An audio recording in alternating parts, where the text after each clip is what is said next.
कि जो हमारे दो डायरेक्टर्स में से दो तीन डायरेक्टर्स में से कोई आ जाए। मैं कोशिश करता हूँ कि अगर कोई मौजूद हो ताबिश या उमैद में से, तो अ,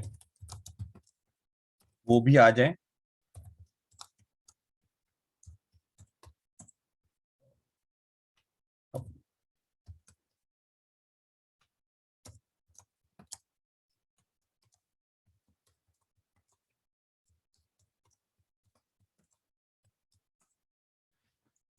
अच्छा, तो कितने लोग हैं? अभी हैं कुछ लोग, एडमिट करा लेते हैं इन सबको।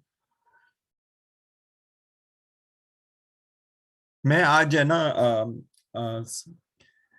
हमारे यहाँ पे एक ऑर्गेनाइजेशंस होती हैं हर स्कूल के अंदर, यूनिवर्सिटीज के अंदर, मुस्लिम स्टूडेंट एसोसिएशंस के नाम से।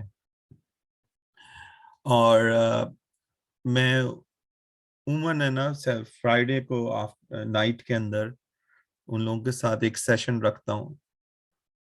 तो while we are waiting for people to come, मैं आपको बताऊंगा थोड़ा सा कि हम करते क्या हैं उसके अंदर। जो आजकल के हालात चल रहे हैं ना दुनिया भर में, तो हमें, क्योंकि दुनिया के साथ चलना होता है, दुनिया को से आइसोलेट होके तो नहीं चल सकते। हमको दीन भी फॉलो करना पड़ता है, तो उसके साथ ही फॉलो करना पड़ता है। तो हमारी जो टॉक होती है फ्राइडे नाइट की, वो ये होती है कि हम जो एज अ स्टूडेंट्स, जो यंगस्टर्स हैं 18 19 20 22 23 24 25 साल के, इनको जो प्रॉब्लम्स आती हैं लाइफ के अंदर, उनको हम किस तरह हैंडल करेंगे। और क्या भी आती होंगी इस तरह की, जैसे हमारे यहाँ पे बहुत ज्यादा होती है कि आपको एक तो नाम सुना होगा अपने वर्ड इस्लामिक फोबिया, एक वर्ड सुना होगा कि इस्लाम के बारे में, खास तौर पे मुसलमान के बारे में, इस्लाम से ज्यादा जो है ना वो मुसलमान के इंडिविजुअल एटीट्यूड्स जो होते हैं उसके मुताबिक लोग जो हैं वो, उनका ओपिनियंस होते हैं। अब वो ओपिनियंस इसलिए होते हैं कि इन जो मुसलमान अपने आप को कहते हैं, वो जिस तरह बिहेव करते हैं, वो बिहेवियर्स जो होते हैं वो फिर हमें एक इम्प्रेशन देते हैं दूसरे लोगों को, परसेप्शन बनाते हैं उन लोगों का, और उससे हम स्टीरियोटाइपिंग होती है। स्टीरियोटाइप अगर आपको कर दिया गया तो फिर वो एक इंसान की एटीट्यूड जो है वो उसके पूरे ट्राइब के ऊपर फिक्स हो जाती है जाके। ठीक है ना, आपको किसी ने, आप झूठ बोलते हैं, ठीक है, अगर सामने वाले ने आपको एज अ मुसलमान से जाना और आपको देख के उसने कहा कि यार तो बहुत बड़ा झूठा है, अब वो क्या करेगा, उसकी परसेप्शन जो होगी वो तमाम मुसलमानों पे उसको लागू कर देगा। तो यहाँ पे ये बड़ा कॉमन है। और क्योंकि आप मुसलमान मुल्क के अंदर रहते हैं, तो वहां पे जो भी जो कर रहा होता है उसकी कोई इतनी फिक्र नहीं होती है। लेकिन तो आज की जो मेरी टॉक थी, जो है शाम की, मैंने कहा इससे पहले कि हम लोग स्टार्ट करें और लोग आ रहे हैं, तो मैं आपको ये बताऊं कि मेरी जो आज की टॉक है इन बच्चों के साथ आज, वो है कि जो परसेप्शंस होते हैं ना वो इंसान के नेचर हैं। ठीक है ना, तो ह्यूमन नेचर जो होती है, अ, उसकी कुछ करेक्टरिस्टिक्स हैं, और हमारे लिए खुदा ताला ने कुरान के अंदर वो करेक्टरिस्टिक बयान कर दी है इंसान की। और कहा कि तुम कुछ भी कर लो, इंसान की नेचर जो होती है ना वो जिस तरह बनाई गई है, वो इस तरह बनाई गई है कि उसमें ये वाली करेक्टरिस्टिक्स मौजूद है। अच्छा, ये जो है, इनको ये नहीं कहा जाता कि जब बयान किया गया है कुरान के अंदर तो इसका मतलब ये नहीं है कि अब क्योंकि ये बयान कर दिया गया है तो इसका मतलब है हम तो ऐसे ही हैं, ऐसे ही रहेंगे। मकसद ये होता है बयान करने का कि तुम इनसे गाइडेंस लो। तुमको मालूम है कि तुम में ये खराबी है, अब तुम इसको किस तरह सही करोगे। तो मिसाल के तौर पर कुरान कहता है कि वखलकुल इंसान ज़ईफा। अब ज़ईफा जब कहता है तो इसका मतलब है कि इंसान जो है वो वीक बनाया गया है, बहुत कमजोर है वो। ठीक है ना। अब वो कमजोर है तो क्यों कमजोर है? नेचर ने उसको कमजोर बनाया है। अब उस कमजोर की वजह से उसके अंदर कई चीजें पैदा होती हैं। कुरान कहता है कि इंसान जो है बहुत इम्पेशेंट है, एंग्शियस रहता है हर वक्त, एंग्जाइटी होती है उसके अंदर, बहुत ही इम्पेशेंट है कि हर चीज जल्द से जल्द करना चाहता है। इसीलिए वो कहता है, कुरान कहता है कि इंसान जो है वो अजल करता है। तो खलकुल इंसान मिन अजल, तो इंसान जो है वो बहुत is created hasty, man are been created hasty. अब हेस्टी से क्या मुराद है कि हर बंदा जो है वो उजूलन, जैसे जिसको आप इंग्लिश में कहेंगे हैजिट, जल्द से जल्द करने वाला काम, हेस्टीज के अंदर काम करने वाला आदमी, जो कि वो जल्दी कर रहा है क्योंकि वो एंग्शियस है, क्योंकि वो वीक है। तो खुदा कहता है कि इसी वजह से इंसान जो है वो अनजस्ट है, और ना सिर्फ अनजस्ट है बट बल्कि ऑल्सो अनग्रेटफुल भी है।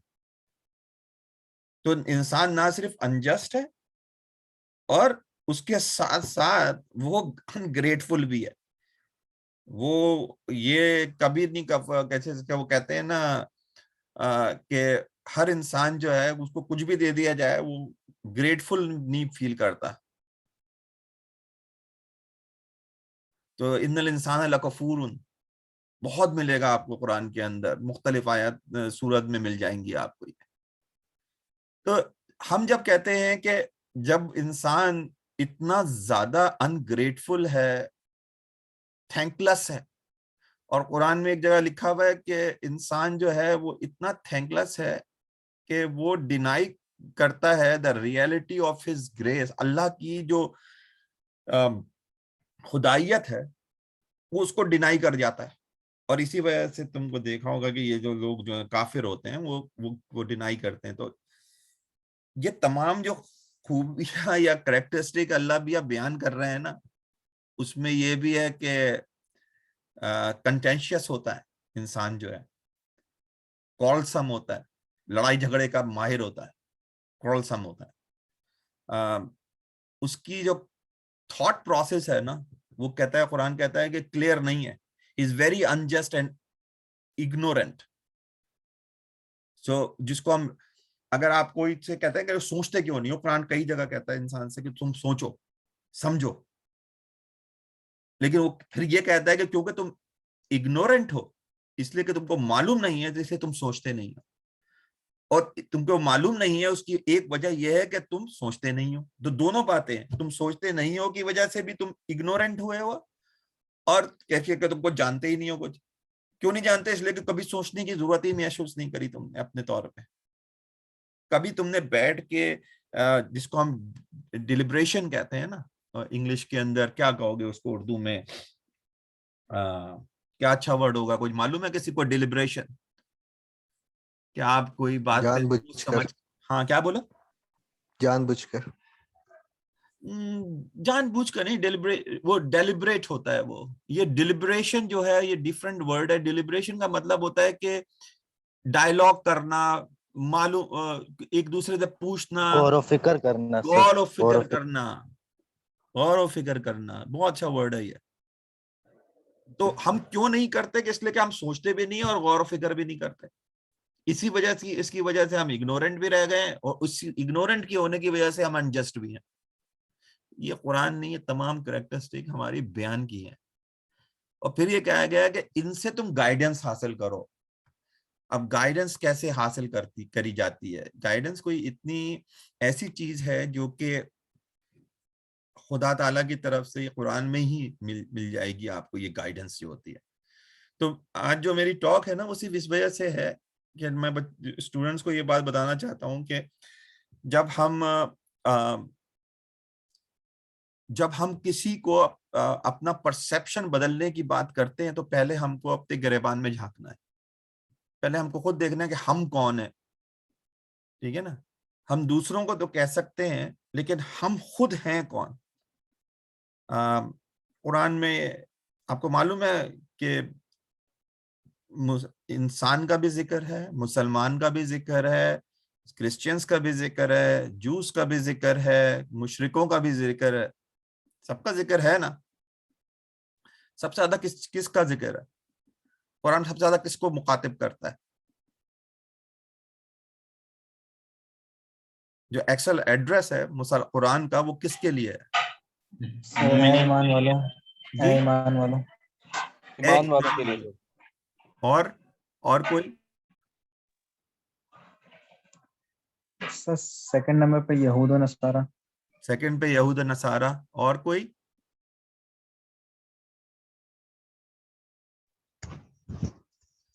सर इंसानों को मुखातिब किया जाता है मैक्सिमम जगह पर, या यूहन्नास ए इंसानों।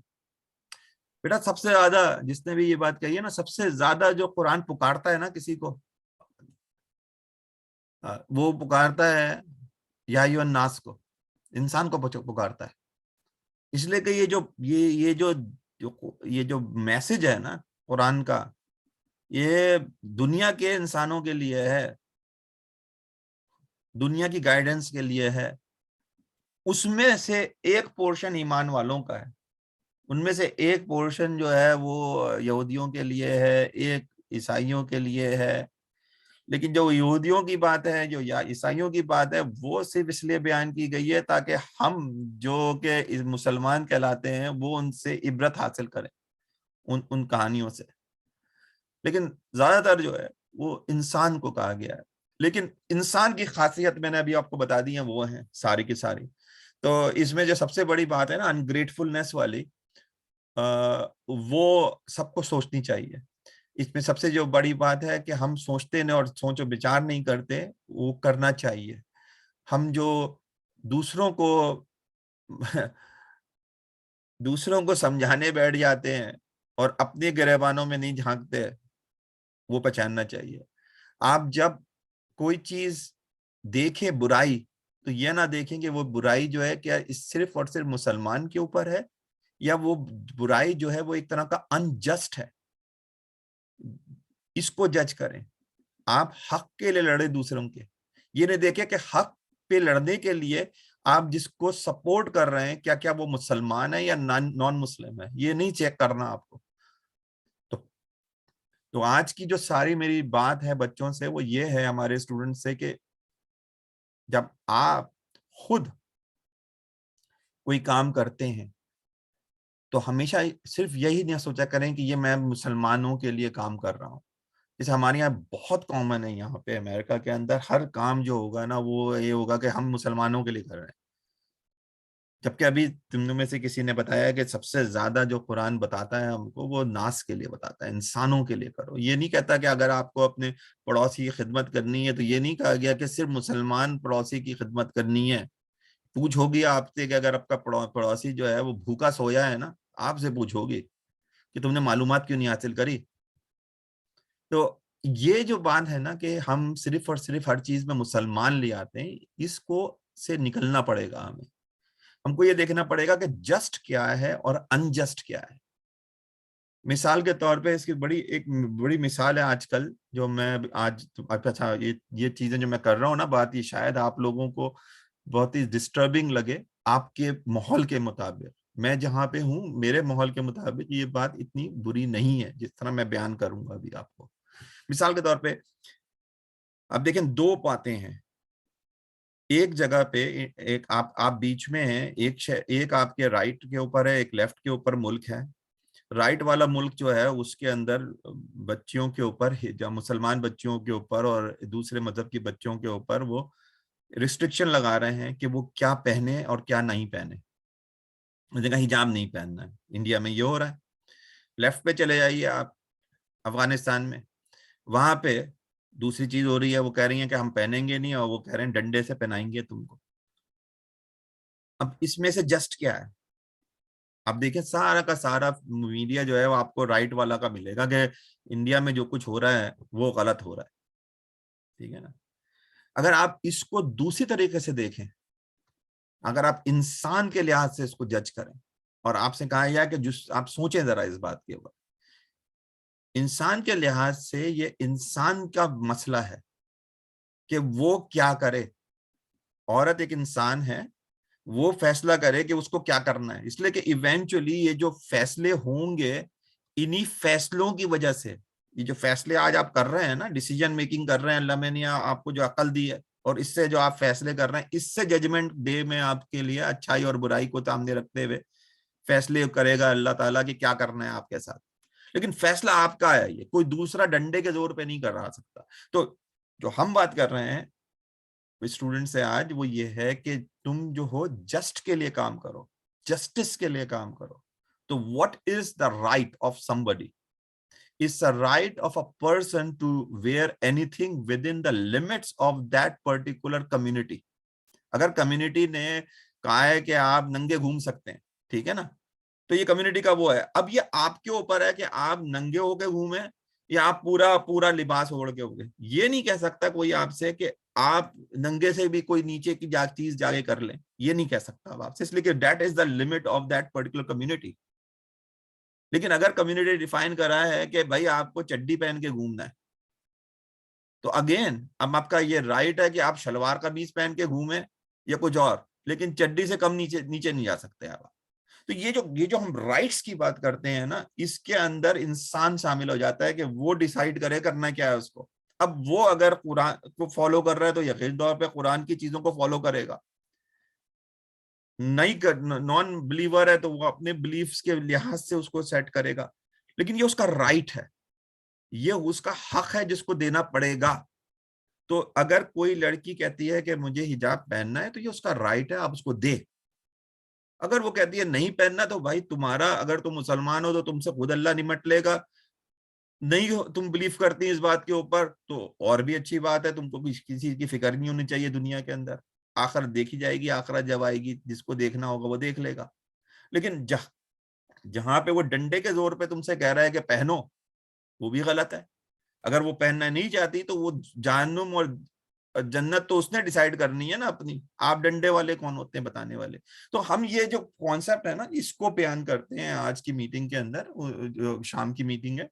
तो आइडिया यही था कि तुम हमेशा ये सोचो कि कुरान क्या कह रहा है तुम्हारे बारे में एज अ ह्यूमन बीइंग, तुम्हारी कौन कौन सी कैरेक्टरिस्टिक उसने बयान करी है, और उससे कहा गया है कि अब तुम इससे बचो। ये खसलत तुम्हारे में मौजूद है कि तुम जेलस हो दूसरों के मुताबिक, तुम कहते हैं ना कि सेल्फ ड्रिवन हो, खुद पसंद हो, ठीक है, ये तमाम बातें हमारे में मौजूद हैं।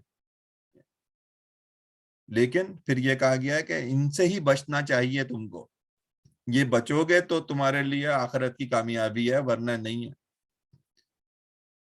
आपसे कहीं जो है ना झूठ बोलने के ऊपर कुरान ने कहीं कोई मिलेगी आपको इबादत, कोई एक वर्ष कुरान का जो कहे कि झूठ ना बोलना, लेकिन ये जरूर मिलेगा कि कम ना तोलना। ये कहेगा कि जिस तरह तुम तोल के दे रहा हो किसी को, उसकी पूछ होगी तुमसे। तो अमल बिल मारूफ और नहीं मुनकर जो है वो बड़ी क्लियर है हमारे नजदीक। हमको मालूम है कि कोई भी बच्चा जो है, अगर वो छोटा सा भी बच्चा है और वो अपनी ही पॉटी में बैठा हुआ है, तो कभी भी पॉटी उठा के मुंह में नहीं डालेगा। ये खसलत ही नहीं है इंसान की, बनाया ही नहीं गया इस तरह से इंसान को। तो अल्लाह ताला ने तो हमको इतनी ढेर सारी चीजें दी है, तो हमको चाहिए थोड़ा सा कभी कभार बैठ के सोचा करें इन बातों पे। तो आज की हमेशा हम आखिर में यही कहता हूँ बच्चों से, मैं जो अभी मैं आप लोगों से कह रहा हूँ कि जिंदगी के अंदर जो भी कुछ करें वो आपका अपना मसला है, ठीक है, उसको दुनिया का मसला ना बनाए। आपका काम है कि आप सही रहें, कब्र में आपसे आपके बारे में पूछा जाएगा। आप ये नहीं कह सकते कि मैंने किसी और को फॉलो किया, कहेगा नहीं, मैं तुमको बता चुका हूं कि पुराने जमाने के लोग भी यही कहते थे। अल्लाह कहेगा मैंने बताया था तुमको, कुरान के अंदर मैंने कई दफा बताया कि वो लोग कहते थे कि हम अपने बाप दादा के छोड़ दें जो बातें करते थे हमारे बाप दादा। इसलिए कि फैसला तुम्हें करना है, इंसान को करना है। तुम्हारी अकेले की वहां पे एग्जामिनेशन डे के अंदर तुम्हारा अपना का और मुझसे मेरा पूछा जाएगा। मेरे कब्र के अंदर मैं अकेला हूंगा। तो जब जब हमको ये बात समझ में आ जाएगी, तो इसका मतलब है कि हमारे अपने फैसले, हमारे अपने डिसीजंस दुनिया के अंदर जो हम करते हैं वो ही परसेप्शंस क्रिएट करते हैं दुनिया के अंदर हमारे बारे में। तो अगर हम मुसलमान हैं तो लोग मुझे देख के बात करेंगे, इसलिए कि वो हर एक दुनिया के, तो एक अरब मुसलमान है दुनिया में, तो वो एक अरब से तो मिलने नहीं जाएगा ना कोई इंसान। तो हम जो फॉरेन कंट्रीज में रहते हैं हमारे लिए तो बहुत मुश्किल हो जाती है, इसलिए कि हमारा एक एक एक्शन चेक किया जा रहा होता है। आप बड़े अच्छी जगह रह रहे हैं जहां पे कोई आपका एक्शन नहीं देख रहा होता। पता नहीं सुना है कि आजकल तो एक्शन भी देखा जा रहा है कि आप किस तरह नमाज पढ़ रहे हैं, किस तरह वो कर रहे हैं, लेकिन अगेन आपका काम है कि अच्छाई की तरफ बुलाएं, बुराई की तरफ खबरदार करें। That's it. नबी से बढ़कर सल्लल्लाहु अलैहि वसल्लम से बढ़कर कोई, या दुनिया के जितने हमारे नबी आए हैं हमारे, जिन पे हम बिलीव करते हैं, इससे ज्यादा कोई काम नहीं करता था। कोई सवाल करना है इस बात पे before I move on to the actual topic? किसी के दिमाग में अगर कोई है जो मुझे बताए, ताकि मैं हो सकता है उसको भी एज एग्जाम्पल बता सकूं शाम की क्लास में अपनी। माशाल्लाह आप लोग में से तो बहुत सारे हाफिज अल कुरान हैं। मैं देख रहा हूँ लिस्ट के अंदर बहुत से लोगों को जानता हूँ जो हाफिज हैं। कोई है बात कोई करने की? शहजाद,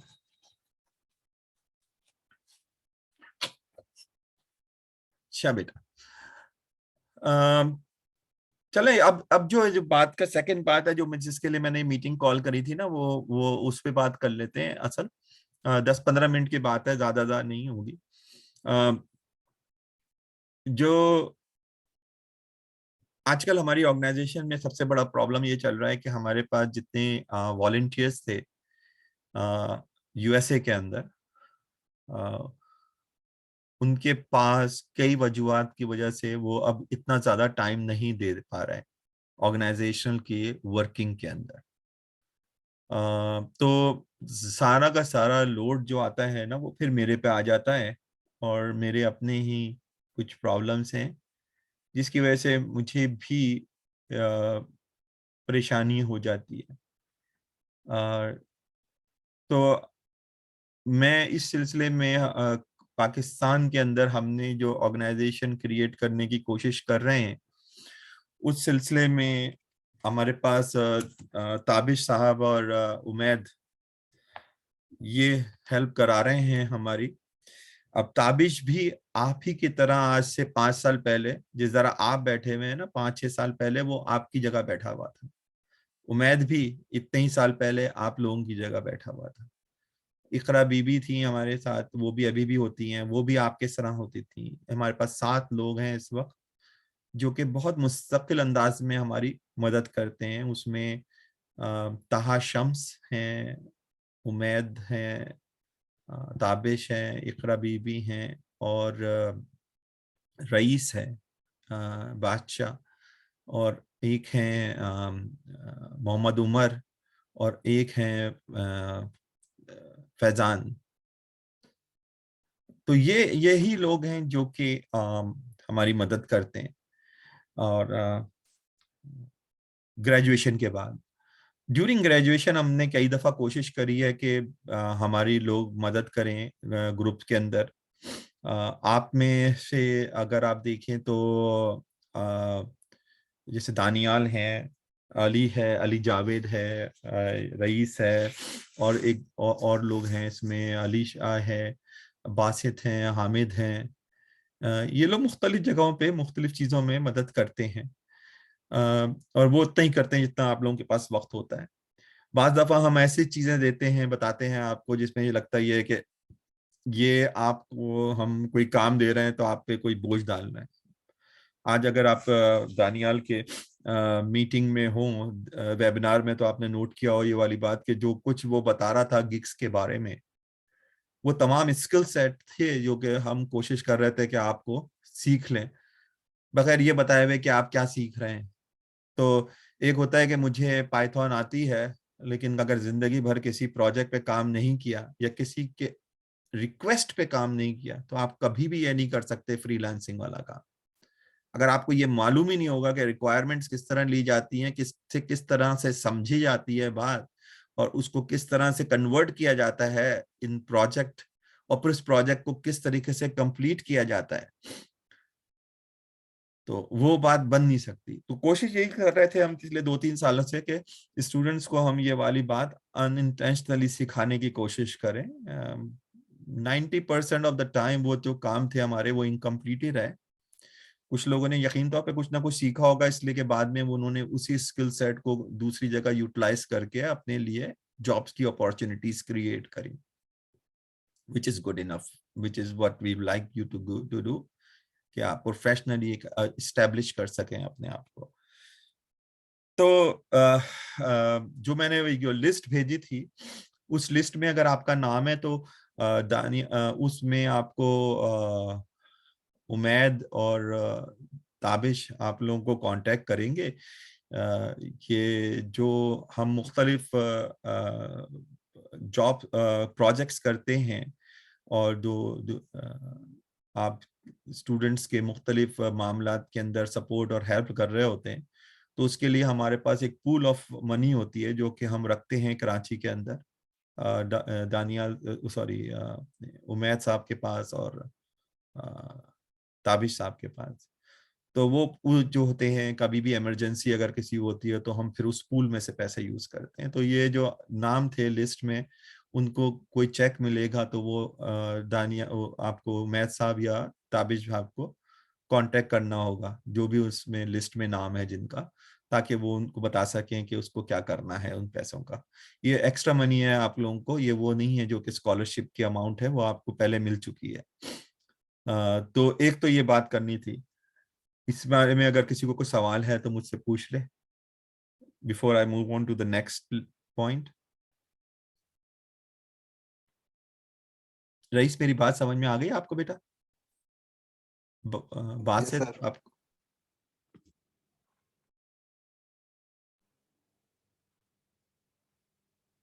जी सर, आ गई जी समझ। सर, आ गई। अब रह गई बात कि कई लोगों ने मुझसे पूछा है कि जैसे मैं बता रहा था ना कि आपको अब आजकल यहाँ पे हमारे पास एक शॉर्टेज हुई हुई है बहुत जबरदस्त किस्म की। तो ऑर्गेनाइजेशन जो है हमारी बहुत बढ़ गई है, और हमारा प्रॉब्लम ये हो रहा है कि जो हम समझते थे कि हमारे अपने ग्रेजुएट्स जो होंगे, अगर हम एक पूल है हमारे पास, और उस पूल के अंदर, या आप लोग सब जो है मेरा एक पूल है समझ लें आप, कि उनमें से कुछ लोग जो होते हैं वो अभी पढ़ रहे हैं, कुछ लोग ग्रेजुएट कर जाएंगे अभी बहुत जल्दी, और कुछ ग्रेजुएट कर चुके हैं। तो हमारे पास कोई 85 के करीब लोग जो हैं, 85 लोग ग्रेजुएट कर चुके हैं। ठीक है, इस साल भी एक बहुत बड़ी तादाद स्टूडेंट्स की ग्रेजुएट हो रही है। होता क्या है कि जब हम उस हालात में होते हैं जिस हालात में इस वक्त आप हैं, कि आप पढ़ रहे हैं और आपके अपने रिक्वायरमेंट्स और नीड्स हैं, उस वक्त तक तो आपको याद रहती है कि कोई ऑर्गेनाइजेशन ने आपकी मदद की थी। और ज़्यादातर दुनिया के अंदर ऑर्गेनाइजेशन ऐसी ही होती हैं कि वो आपको वन टाइम हेल्प करती हैं, और उसके बाद वो भी भूल जाती हैं आपको, और जो लेने वाला होते हैं जैसे आप लोग हैं वो भी भूल जाते हैं, which is a common thing, it is not uncommon. ये होता है, ये ज़्यादातर ऑर्गेनाइजेशन इसी तरह काम करती हैं। हमारी ऑर्गेनाइजेशन का जो मकसद था ना, वो बिल्कुल डिफरेंट था, क्योंकि हमारे पास इनिशियली ना सुहेल साहब के पास इतना पैसा है कि हम अपने पैसों से कुछ स्टार्ट कर सकते। तो हमने जो स्टार्ट किया था, आज से हमने स्टार्ट की थी ऑर्गेनाइजेशन 2006 के अंदर। तो ऑर्गेनाइजेशन स्टार्ट करने का जो मकसद था वो ये था कि अगर हम आज 3 लोगों से स्टार्ट कर रहे हैं, हमने 3 लोगों से स्टार्ट किया था, ठीक है ना, तो जो हमने 3 लड़कों के साथ स्टार्ट किया था, उसमें से सिर्फ एक स्टूडेंट ने कंप्लीट किया बैचलर्स, 2 ड्रॉप आउट हो गए थे किसी भी वजह से, मुझे नहीं मालूम, इस वक्त याद नहीं आ रहा। तो उसके बाद से वो 3 से स्टार्ट होने के बाद आज हम जो हैं 80 तक पहुंच गए हैं। ठीक है, अगर आप पीछे मेरे साथ देखें, ये नंबर लिखे हुए हैं 363 स्कॉलरशिप, ये 363 स्कॉलरशिप तो लास्ट ईयर से पहले वाला ईयर का बता रहे हैं आपको। हमारे पास इस वक्त 85 से ज्यादा ग्रेजुएट्स हैं, जो वहां पे लिखा हुआ है इधर, ये जो लिखा हुआ है 63 ग्रेजुएट, इस वक्त हमारे 85 से ज्यादा है। ये 365 जो है ये 500 से ये 480 से ज्यादा है। तो होता है क्या है कि हम समझ रहे थे कि ये जो ग्रेजुएट होंगे, क्योंकि ये उसी माहौल से निकले होंगे जिस वक्त इस वक्त आप लोग हैं, तो ये ज्यादा बेहतर तरीके से जानेंगे कि क्या प्रॉब्लम्स होती हैं। जब हम खुद पढ़ रहे थे और हमारे वालिदैन के पास पैसे नहीं थे या उनको डिफिकल्टी हो रही थी पैसे निकलने में, तो हमने क्या क्या चीजें मिस कर रहे थे, और इस स्कॉलरशिप ने हमें कौन कौन सी वो चीजें दी अपार्ट फ्रॉम पैसों के। तो मैं ये जो समझा था शुरू में कि हम जब इस तरह का एक पूल बना लेंगे ग्रेजुएट स्टूडेंट्स का, जैसे ये जो ग्रेजुएट स्टूडेंट्स हैं, अगर हम इनका एक पूल बना लें, अगर अब ये पूल बना लेंगे तो हमारे पास अपने पैसे क्रिएट करने के लिए हो जाएंगे, हमारे पास अपने ओन लोग होंगे जो कि इस पूरे ऑर्गेनाइजेशन की मकसद को समझ सकेंगे बेहतर तरीके से। अभी तो मुझे सबको समझाना पड़ता है ये ऑर्गेनाइजेशन करना क्या चाह रही है, उनसे फिर हमको पैसे लेने पड़ते हैं। अब फिर वर्ड चैरिटी बहुत बुरा लगता है, लेकिन ये तो वो चीज है जो कि कुरान ने बार बार हमको बयान किया है। अल्लाह ने सबको इक्वेट नहीं पैदा किए, पूरी 5 उंगलियां जो हैं ये बराबर नहीं रखी, और ना रख सकता है, इसलिए कि अगर बराबर रख देता तो बहुत सी चीजें हम जो आप बड़े इत्मीनान से कर लेते हैं वो नहीं कर पाते। तो खुदा से बेहतर कौन समझ सकता है, उससे बेहतर कौन प्लान कर सकता है, कोई भी नहीं। तो उसने कोई चीज जो रखी है ना, ये अमीरी गरीबी और इन बिटवीन, उसकी कोई वजह थी। अभी तक हमको वो वजह समझ में नहीं आई है। हमेशा हर आदमी चाहता है कि हम पॉवर्टी को एलिमिनेट कर दें, ये नहीं हो सकती। ये खुदा ने इंटेंशनली रखी है, जो चीज खुदा ने नेचुरल तरीके से बना दी है ना, वो एलिमिनेट अल्लाह के अलावा कोई नहीं कर सकता। तो अब अगर हमको ये बात समझ में आ जाए, तो आइडिया ये था कि क्या हम जो इस स्टूडेंट्स वो जो कि इस जगह से निकलते हैं, क्या उनके पर वो एम्पैथी होगी। याद है मैंने वर्ड यूज किया था ये पहले भी, एम्पैथी का, कि क्या वो उनमें वो इतने समझ सकेंगे उन लोगों को जो उनके बाद में आ रहे हैं, कि उनको भी इसी तरह की जरूरत पेश आएगी। तो आज हमारे जो 85 स्टूडेंट ग्रेजुएट कर चुके हैं, उनमें से कम 40 के करीब ऐसे हैं जो कि they are very well off. अल्हम्दुलिल्लाह अल्हम्दुलिल्लाह, उनको अल्लाह ने बहुत कुछ दे रहा है और दे रहा है। अभी तो वो स्टार्ट करे उन्होंने सबने अपने अपने प्रोफेशंस, लेकिन क्या है कि वो सब डिटैच हो गए अब हमारी ऑर्गेनाइजेशन से। हालांकि हमारे पास एक पूरा ग्रुप है व्हाट्सएप के ऊपर ग्रेजुएटेड स्टूडेंट्स का, लेकिन वो बिल्कुल ही डिटैच्ड हुए हैं। तो इसका मतलब ये हुआ कि हमने जो मैसेज था हमारा, जो मैं अभी आप लोगों को बता रहा हूँ, मेरा कसूर ये है कि मैंने उन लोगों को तक वो वाला मैसेज सही पहुंचाया नहीं। तो मैं अपने आप को कसूरवार समझता हूँ इसमें, कि अगर मैं बना लेता तो यकीनी तौर पे वो लोग ऐसे हैं जो कि यकीनी तौर पे हमारी मदद करते। मैं कभी ये नेगेटिव अंदाज में नहीं सोचता कि उनमें ये टेंडेंसी ही नहीं है। ये मेरी में कोताही होगी कि मैंने उनको सही तरह से बताया नहीं है, या हमारे जो दूसरे डायरेक्टर्स हैं उन्होंने, जो वक्तन फवक्तन कराची आते रहते हैं और आप लोगों से बातें करते हैं, उन्होंने ये वाली बात कन्वे नहीं करी। अभी आरिफ साहब भी आए हुए थे लास्ट इन दिसंबर, तो उन्होंने भी इसी तरह की बात करी होंगी आपसे कि आप लोग क्या करेंगे कंट्रीब्यूट। तो एक होता है कंट्रीब्यूशन आफ्टर द ग्रेजुएशन, एक होता है in between the graduation while you are doing your bachelors degree. तो मैं सिर्फ आप लोगों से जो आज बात करना चाह रहा था वो ये था कि भाई अगर बहुत सारे लोगों ने लिखा कि हम अब क्या कर सकते हैं ऑर्गेनाइजेशन के लिए। मैंने लास्ट ईयर भी इसी वक्त एक प्रोग्राम शुरू किया था प्रोजेक्ट्स बेस्ड का। उसमें कई लोगों ने मेरे साथ, आप ही साथी जो अभी भी पढ़ रहे हैं आप लोगों के साथ, उन्होंने स्टार्टअप किया। लेकिन बात ये है कि कई वजूहत की वजह से ड्रॉप आउट हो गया या ख़त्म कर दिया, एग्ज़ाम चल रहे हैं, मैं किसी और चीज़ में मसरूफ़ हो गया, ट्यूशन के लिए जाना था, पढ़ाना था, इधर करना था उधर करना था, तो बात ख़त्म हो जाती है इस तरह से। लेकिन काम हमारे पास फिर भी रहते हैं। इसलिए कि अगेन अभी तक तो हम सिर्फ और सिर्फ चैरिटी पे चल रहे हैं ना, लोगों की डोनेशंस पे चल रहे हैं, मांगते हैं लोगों से, दे देते हैं। चैरिटी यही तो होती है, डोनेशन कह लें आप उसको अच्छे वर्ड्स के अंदर, लेकिन ये काम आता है लोगों के। अल्लाह ने बल दिया ही इसलिए कि एहसान करो लोगों के ऊपर। ये उर्दू वाला एहसान नहीं, अरबी वाला एहसान है। तो एहसान करने को कहता है अल्लाह। मैंडेटरी तो बहुत सी चीजें बना दी हैं, ज़कात दे दो, वो कर दो, लेकिन बहुत सी चीजें जो है ना अनमैंडेटरी, वो कहता है कि ये अब जो तुम करोगे ना एक्स्ट्रा, इसका मैं तुमको एक्स्ट्रा अजर दूंगा। ये उससे ज्यादा होगा जो तुम सोच भी नहीं सकते। और हमको यही सोचना चाहिए कि हम कुछ जो भी मांगेंगे अल्लाह से वो इतना कम मांगेंगे। अल्लाह तो इतना बड़ा है कि हम सोच भी नहीं सकते कि हम क्या मांगे और वो क्या दे दे हमें, लेकिन हमको इसीलिए ज्यादा से ज्यादा चीजें मांगनी चाहिए अल्लाह से। तो coming back to the point के लास्ट ईयर जो भी हुआ, तो मैं हर साल कोशिश करता हूँ कि वही चीज दोबारा स्टार्ट करूं दिसंबर फरवरी मार्च के अंदर, और देखूं कि पूरे साल क्या हुआ।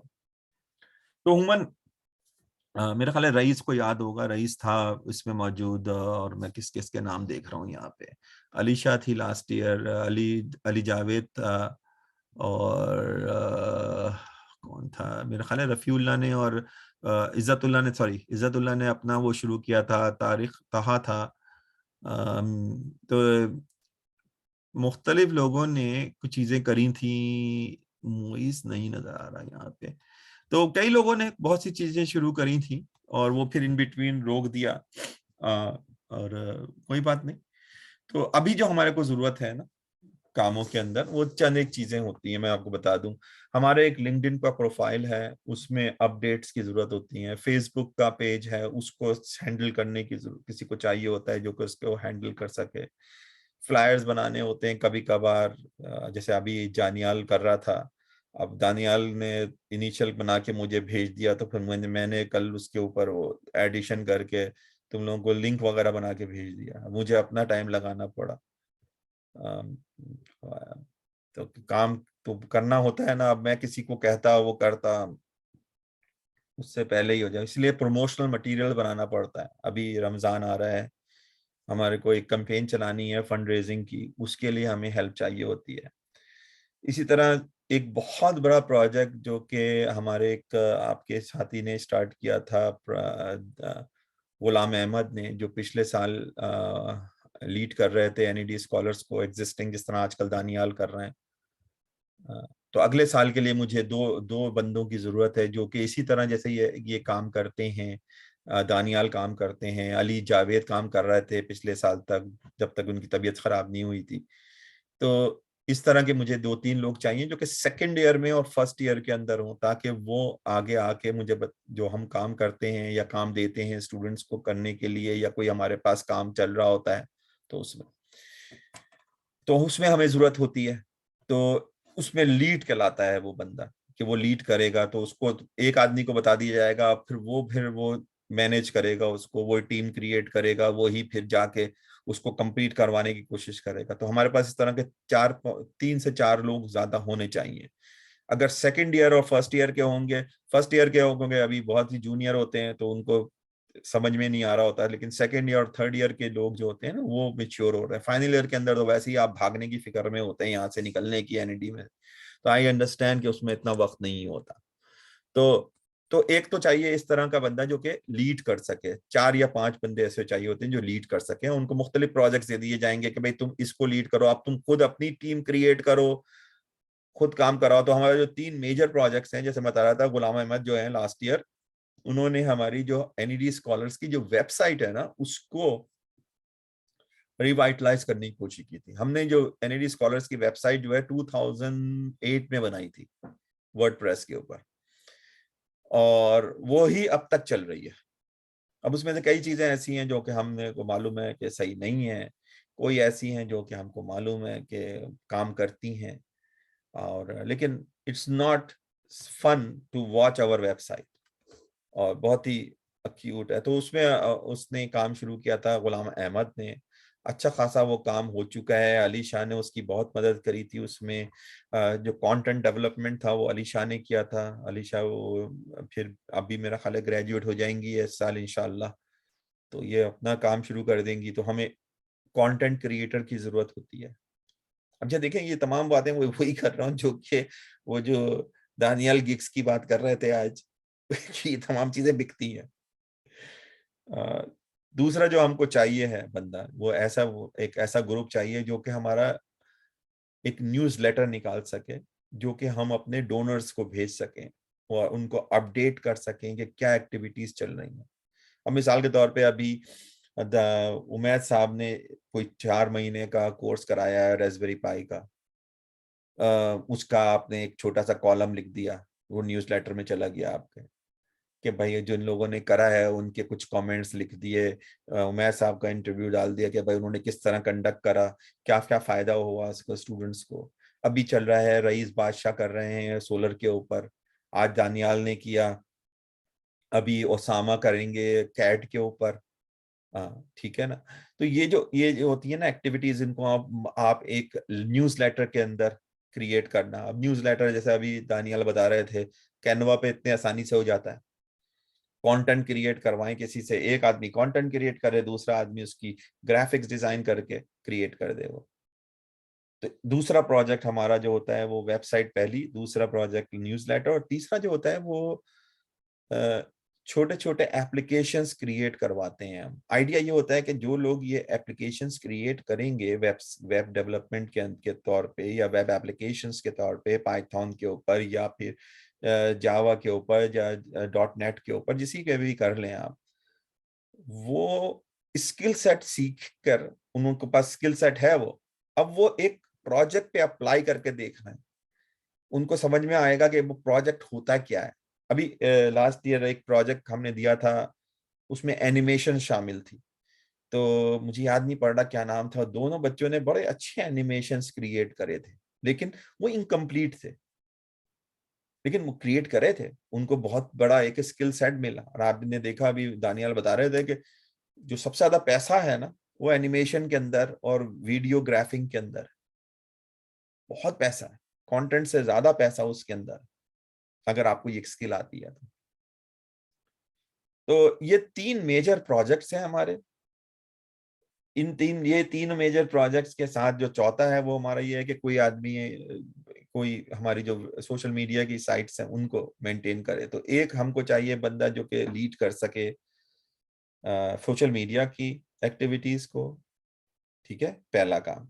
दूसरा काम है ऐसा बंदा चाहिए या बंदी चाहिए जो कि हमारे पास जो वेबसाइट है हमारी एनईटी स्कॉलर्स की, उस प्रोजेक्ट को लीड कर सके और उसको कंप्लीट करवा सके। लीड करने का मतलब है कि we need to have a deadline, we need to have some meetings going on between the right people, जो कि वो बताए कि क्या है। अब वेबसाइट अच्छी खासी बनी हुई है, सिर्फ और सिर्फ आपको कंटेंट को चेंज करना है।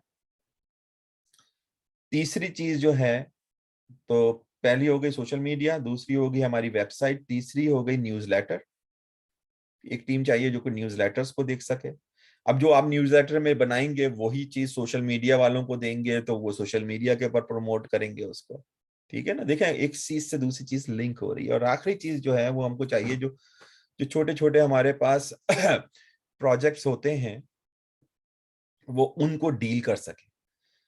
उनको, अगर हमको एक कोई बीटा प्रोटोटाइप करनी है कोई चीज, तो हमने कहा कि यार एक मुझे बहुत जल्दी एक प्रोटोटाइप बनाना है पाइथन के ऊपर, मुझे प्रोटोटाइप बनानी है, एक वेबसाइट बनानी है, या हमेरे पास एक एग्जिस्टिंग वेबसाइट है, मुझे उसके अंदर 5-6 वीडियोस डलवानी है, वीडियोस भी बनी हुई है, all you have to do is to put it over there. तो ये इस तरह के छोटे छोटे जो काम होते हैं, और इसमें बड़े काम भी हो सकते हैं, लेकिन ये कहलाता है हमारा जो चौथा हमारा जो प्रोजेक्ट्स बेस होता है वो कहलाता है web applications, developing web applications. तो ये 4 मेजर चीजें होती हैं हमारी।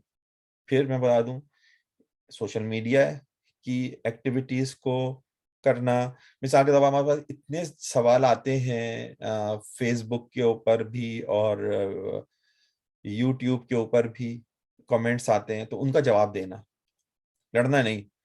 बाज़ दफा बड़े खतरनाक खतरनाक किस्म के लोग फेंकते हैं जुमले, बजाय उनसे लड़ने के पोलाइटली उनको बताना कि क्या है। इसलिए कि बाज़ दफा फिर वही बात होती है, इग्नोरेंस जो है ना वही मिसकम्युनिकेशंस क्रिएट करती है।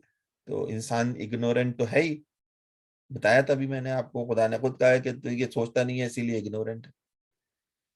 तो क्योंकि इग्नोरेंट है तो इस लिहाज से वो कहेगा कि अच्छा ये कैसे हो जाएगा, ये तुमने गलत कर दिया, तुम झूठ बोल रहा हो। तो बजाय इसके कि उस पर लड़े, उसको तमीज से जवाब देना, एक वो सीखना, वो उसको करना मेजर काम होता है सोशल मीडिया के अंदर हमारा। लोगों को ये परेशान होते हैं कि भाई हम किस तरह अप्लाई करें, उनको बताना कि कब अप्लाई करने की डेट आएगी, किस तरह अप्लाई करना चाहिए, कौन कौन सा प्रोसेस होता है। आप खुद गुजर चुके हैं उस प्रोसेस से, आप उनको वही बातें बता देंगे। इसी तरह दूसरा है हमारा प्रोजेक्ट जो है, जो मेजर प्रोजेक्ट है जिसको हमको खत्म करवाना ही करवाना है, वो है वेब डिजाइन, हमारी वेबसाइट का, अपनी nedscholars.com.org का।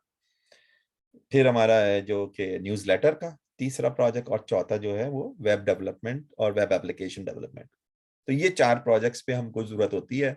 तो हमें एक तो लीड चाहिए जो कि कहें कि हम प्रोजेक्ट मैनेज करके दिखाएंगे, उसका काम जो होगा प्रोजेक्ट मैनेजर की तरह का होगा, और उसके अंडर में लोग काम करेंगे।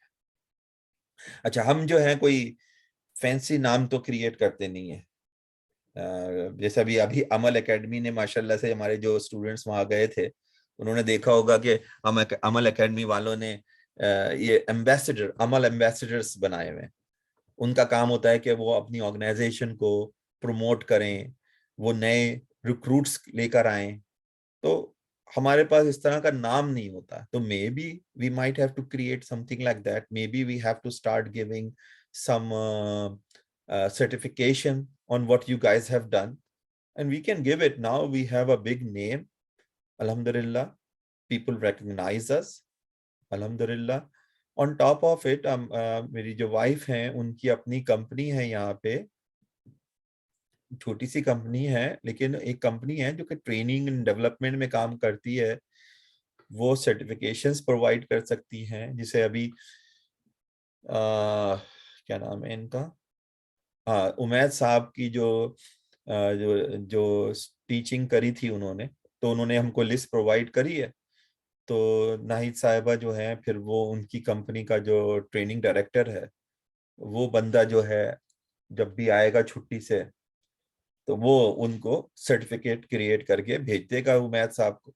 तो यकीन तौर पे जिन्होंने वो कंप्लीट किया होगा प्रोग्राम, उनको फायदा हो जाएगा। इसी तरह रईस बादशाह का जो प्रोग्राम है था, जिन्होंने उसको कंप्लीट किया होगा उनको मिलेगा। जो लोग सिक्स सिग्मा वगैरह के अंदर देते हैं उनका तो एग्जाम का ऑटोमेटिक है, अगर वो ऑटोमेटिक एग्जाम में पास हो जाते हैं तो उनको तो खुद ब खुद ही मिल जाता है सर्टिफिकेट।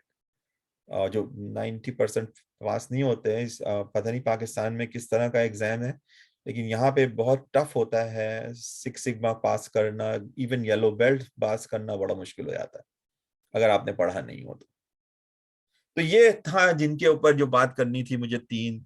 तो एक तो यही थी कि जो मैं आज शाम को जो डिस्कशन कर रहा था, मैंने कहा इट विल बी गुड कि आप लोगों से भी कुछ इनपुट लूं। दूसरा ये था कि हमने जो वो लिस्ट भेजी थी, वो स्टूडेंट्स की लिस्ट किस लिए थी वो मैंने बता दिया। और तीसरी आखिरी बात ये थी कि आप लोग जो के मदद करना चाहते हैं ऑर्गेनाइजेशन की, वो किस किस तरीके से मदद कर सकते हैं। और इम्पोर्टेंट बात ये याद रखिएगा कि, और मैं ये पहले भी बता चुका हूँ, मैं फिर बताऊंगा, हमारी ऑर्गेनाइजेशन सिर्फ पैसा ही नहीं दे रही आपको। हम चाह रहे हैं कि आप में कुछ ऐसी चीजें जो खुदा ताला हमसे चाहता है, मुसलमान होने के नाते हमसे चाहता है कि हम वो करें, हम वो करेक्टरिस्टिक्स आप में पैदा करवाना चाहते हैं। आप अपने अलावा दूसरों के बारे में सोचें, आप अपने हुकूकुल इबाद पूरा करें। आज आपकी कोई मदद कर रहा है, कल आप तैयार हो किसी दूसरे की मदद करने के लिए। तो ये जो सिखाने का प्रोसेस होता है ना, ये बिल्कुल मुख्तलिफ होता है हर इंसान का। अम, मैं तो पिछले 35 साल से पढ़ा रहा हूँ, तो मैं आपको सिर्फ ये कहूंगा कि मेरा पढ़ाने का स्टाइल बहुत मुख्तलिफ है। मैं जिस मेथोडोलॉजी को फॉलो करता हूँ उसको वो कहलाती है डिस्कवरी लर्निंग। डिस्कवरी लर्निंग उसी वक्त हो सकती है जब आप डिस्कवर करना चाहेंगे, वरना मैं बताने वाला नहीं। यानी कि ये कॉन्सेप्ट ये है कि अगर मुझे पढ़ना है और मुझे कुछ चीज सीखनी है, तो ये इंटेंशन मेरी होनी चाहिए कि मैं किसी से वो सीखूं। ज्यादातर जो पढ़ाई होती है वो मोनोलॉग्स होती हैं, वो एक आ गया उस्ताद और उसने आपको बताना शुरू कर दिया। अब आपके दिमाग में जो कुछ आया आपने वो सीखा और एग्जाम के लिए तैयारी करके पास हो गए। नहीं, इस तरह से मैं नहीं पढ़ाता और इसीलिए बड़ा मुश्किल होता है मेरी क्लास को पास करना। लेकिन उससे सीखता ज्यादा है कि आप पहले मुझसे कहें कि मुझे सीखना है, अब मैं राजी हूं आपको बताने के लिए, अब मैं पीछे नहीं हटने वाला। लेकिन अगर आपने कहा मुझे सीखना ही नहीं है, मैं तो सिर्फ पास होने आया हूं, तो ठीक है पास हो जाओ, B- लेके पास हो जाओ, कोई बात नहीं, पास तो होगा। सीख नहीं सकते, मैं तुमको कोई एक्स्ट्रा चीज नहीं बताऊंगा।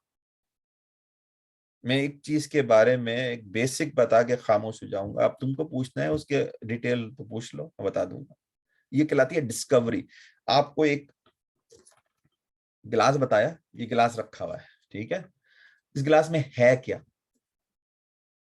जब तक आप वो पूछेंगे नहीं ना, मैं बताऊंगा थोड़ी।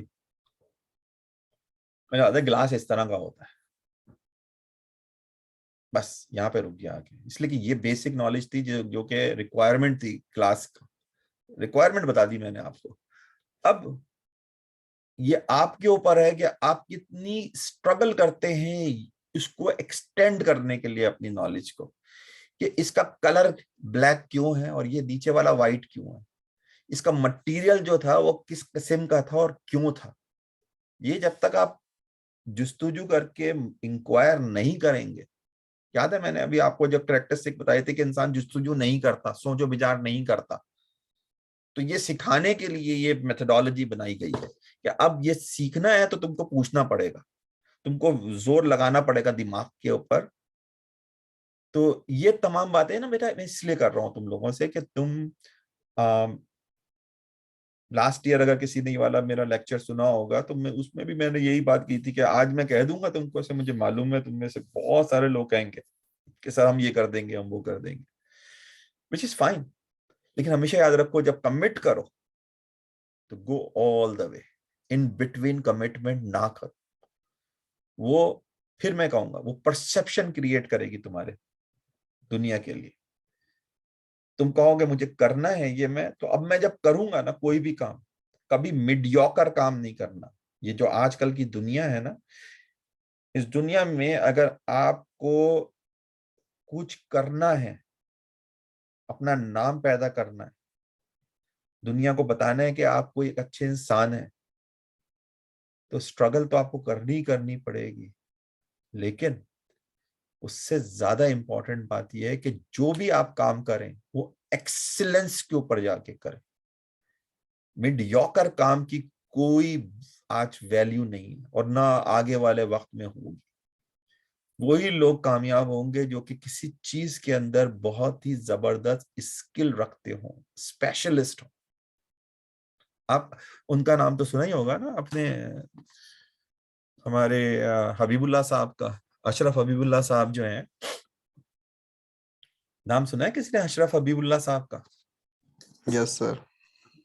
अच्छा, हबीबुल्लाह साहब की के पास ना तो कोई मास्टर्स के अलावा एक्स्ट्रा कोई डिग्री है, लेकिन उस बंदे के पास जो स्किल है, उसका जो एक्सट्रीम स्किल सेट है on the designing of steel structure to resist earthquakes, उससे बढ़कर नॉलेज किसी के पास नहीं है इस वक्त पूरे दुनिया के अंदर। लेकिन जब वो आपसे बात करता है या एक गैदरिंग में आता है तो वो आम इंसान की तरह बात कर रहा होता है। लेकिन अगर आप उसी शख्स को किसी कॉन्फ्रेंस के अंदर, टेक्निकल कॉन्फ्रेंस के अंदर आप सुनेंगे तो वो फ्लेवर ही डिफरेंट है।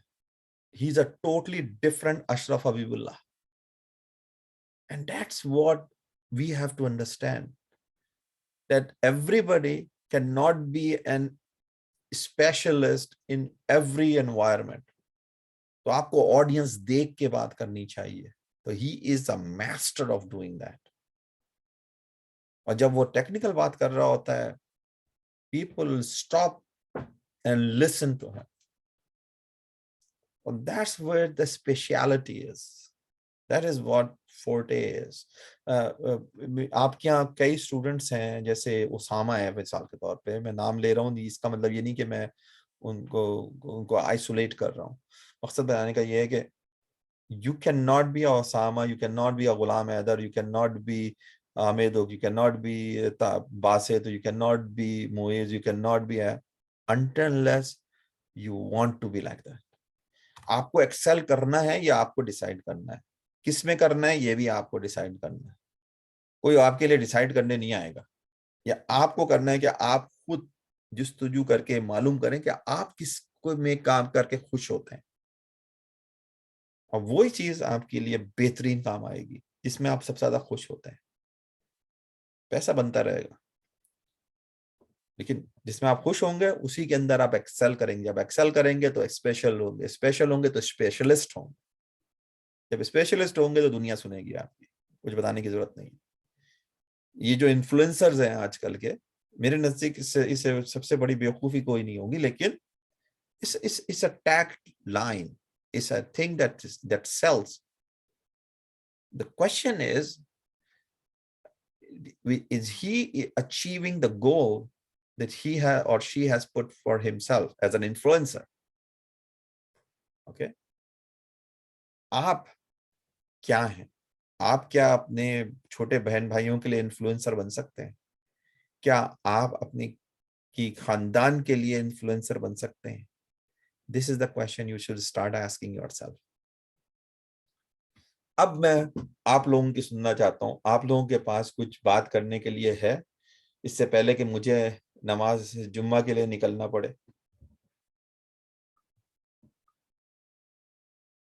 कोई बात जो मेरी समझ में ना आई हो, जब जो बात जिससे आप समझते हो कि ये मैंने गलत करी, तो मुझे जरूर बताएं। इसलिए कि हर बात जो हम करते हैं, मैं करता हूँ खास तौर पे, सही थोड़ी हो सकता है, गलत है, उसमें बहुत सी बातें गलत हो। लेकिन अगर आप बताओगे तो मुझे भी पता चलेगा, अच्छा यार मुझे सोचना चाहिए इस बारे में, हो सकता है ये बात जो कह रहे हैं सही हो। और छोटा बड़ा कोई नहीं होता, जब सच और हक और सच्चाई, ये चीजें जो है ना, उम्र डिपेंडेंट नहीं है। उम्र का कोई ताल्लुक नहीं है इन चीजों से, कोई भी किसी को बता सकता है किसी भी वक्त।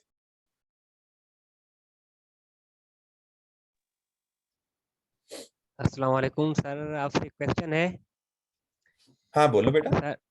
सर सक्सेस और हार्ड वर्क का क्या रिलेशन है, और लक का? बहुत अच्छा सवाल है। इसको इस तरह समझो कि क्या आपने अपने वालिदैन खुद चूज किए हैं? नहीं सर। एक मिनट जरा। जी सर। आपने अपने वालिदैन खुद चूज नहीं किया, आपका कोई से जी नहीं सर। था उसके अंदर। क्या आपने ये सेलेक्ट किया था कि आप कहाँ पैदा होंगे, किस जगह पे, no geographical sir. Location? No sir. नहीं। अच्छा, दुनिया में खुदा ताला ने जिस तरह की दुनिया बनाई है ना, उसके अंदर कुछ फैसले उसने अपने तक रखे हैं, और उसकी वजह जी यह है सर। कि बीइंग, हाँ क्या कहा? उसकी वजह यह है कि खुदा, क्योंकि खुदा है और उसकी अपनी जो हैसियत है उसको उसने मनवाना है दुनिया से, तो उसने बहुत सी चीजें जो है ना उसने अपने कंट्रोल में रखी हैं। वो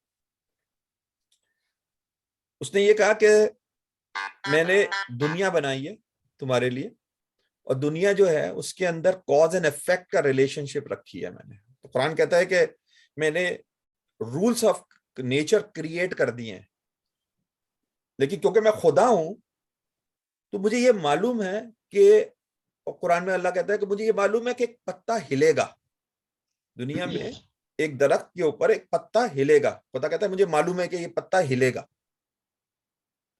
लेकिन वही कहता है कि जो पत्ता हिलने की वजूहात हैं जिसकी वजह से वो पत्ता हिला, वो एक नेचुरल फिनोमेना है, एक नेचुरल लॉज के तहत काम कर रहेगी वो चीज, और वो नेचुरल लॉज मैंने पहले से क्रिएट कर दिए हैं। अब मैं उस नेचुरल लॉज के को डिस्टर्ब नहीं करता। खुदा कहता है कि मैंने उस बना दिया और छोड़ दिया उसको। अब हवा चलेगी, हवा क्यों चलेगी? कि प्रेशर डिफरेंस होगा, जब प्रेशर डिफरेंस हुआ तो हवा चली।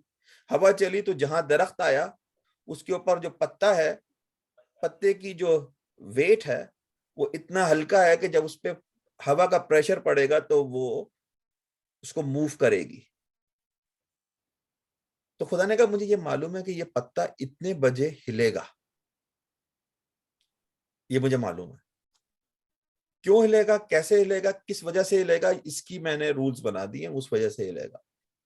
मुझे इसकी फिक्र नहीं है कि वो क्यों हिलेगा, मुझे ये मालूम है कि वो हिलेगा।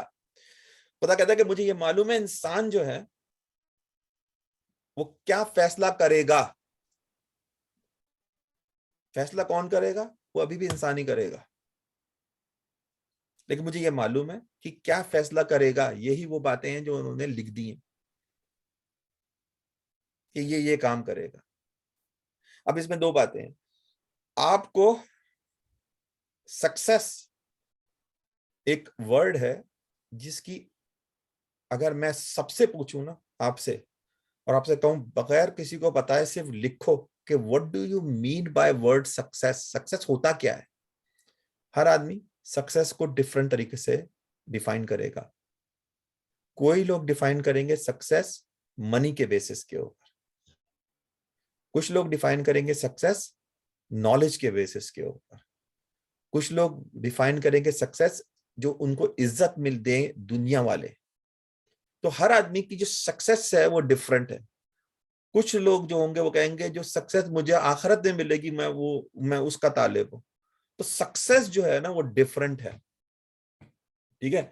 जब सक्सेस डिफरेंट हो गई तो स्ट्रगल जो होगी आपकी वो अब उस सक्सेस के लिए होगी। अब इसमें दो बातें हैं। दुनिया के अंदर जितनी भी चीजें होंगी जैसे मैंने बताया वो डायरेक्ट रिलेशनशिप है अल्लाह के नेचुरल लॉस के तहत वो चलेगी। तो अगर आपने पढ़ाई में मेहनत करी, ठीक है, तो वेरी गुड प्रोबेबिलिटी क्या आप अच्छे नंबरों से पास हो जाएंगे। अगर सक्सेस जो है वो कोर्स को पास करना है तो पढ़ाई डायरेक्टली रिलेटेड है इससे। आपने यहां पे दुनिया में मेहनत करी और बहुत अच्छे काम करे, आपकी बहुत बड़ी प्रोबेबिलिटी है कि आपको आखिरत के अंदर अल्लाह कामयाब करेगा। अगेन यहाँ प्रोबेबिलिटी है। और हम प्रोबेबिलिटी क्यों कहते हैं, इसलिए कि इवेंचुअली जो डिसाइड करेगा हमारे बारे में वो खुदा है और वो उसका पावर है। अगर उसने वो पावर आपको बता दिया कि आपकी हर काम का इफेक्ट क्या होगा और उसने आपको बता दिया तो उसमें और आप में क्या फर्क रह गया। तो उसने कुछ चीजें अपने कंट्रोल में रखी हुई हैं। अब आपसे कहता है कि आप जस्तजू करो और उसके बाद कहता है दुआ करो और आपको कामयाब देगा। बाज दफा लोग कहते हैं कि क्यों करेगा, तो उसके लिए मैं कहता हूँ सूरह कहफ पढ़ो। सूरह कहफ के अंदर जब हजरत खिजर का जिक्र आता है ना, तो वो जो कहानी है सूरह साफी में है ना। हाँ भाई, हाफिजों बताओ जल्दी से।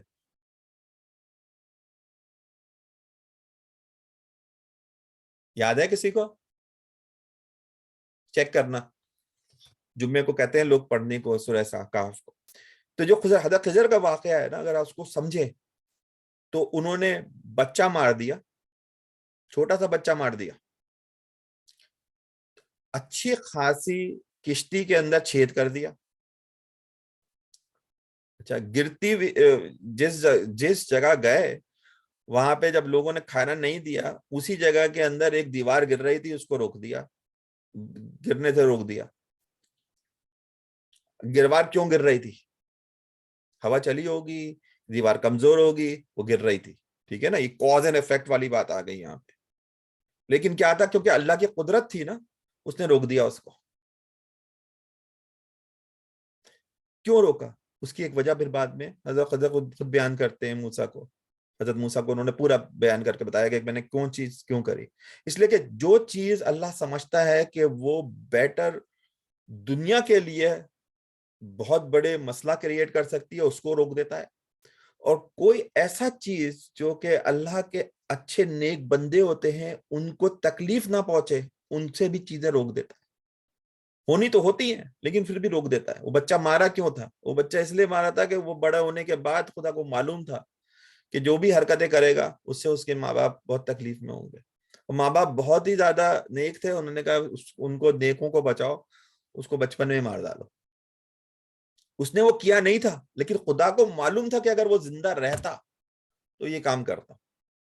तो एक बड़ी मुसीबत से बचाने के लिए भी कर सकता है। तो सक्सेस जो है not always directly related to your effort, to the struggle, but in most cases when there is a direct cause and effect which is related to the human and the natural world laws, it has a better chances for success.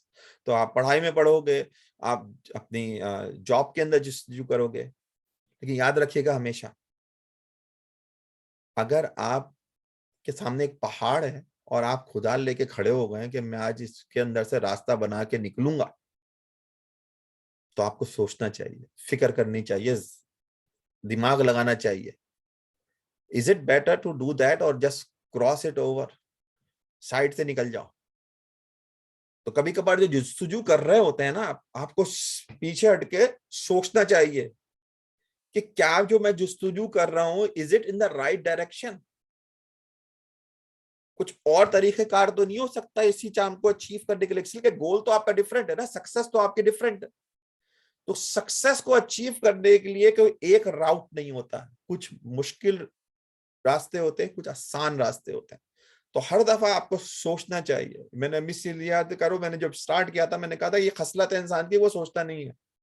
ये खसलत इंसान की कि वो बहुत जल्द पसंद है, हर चीज जल्दी जल्दी करना चाहता है।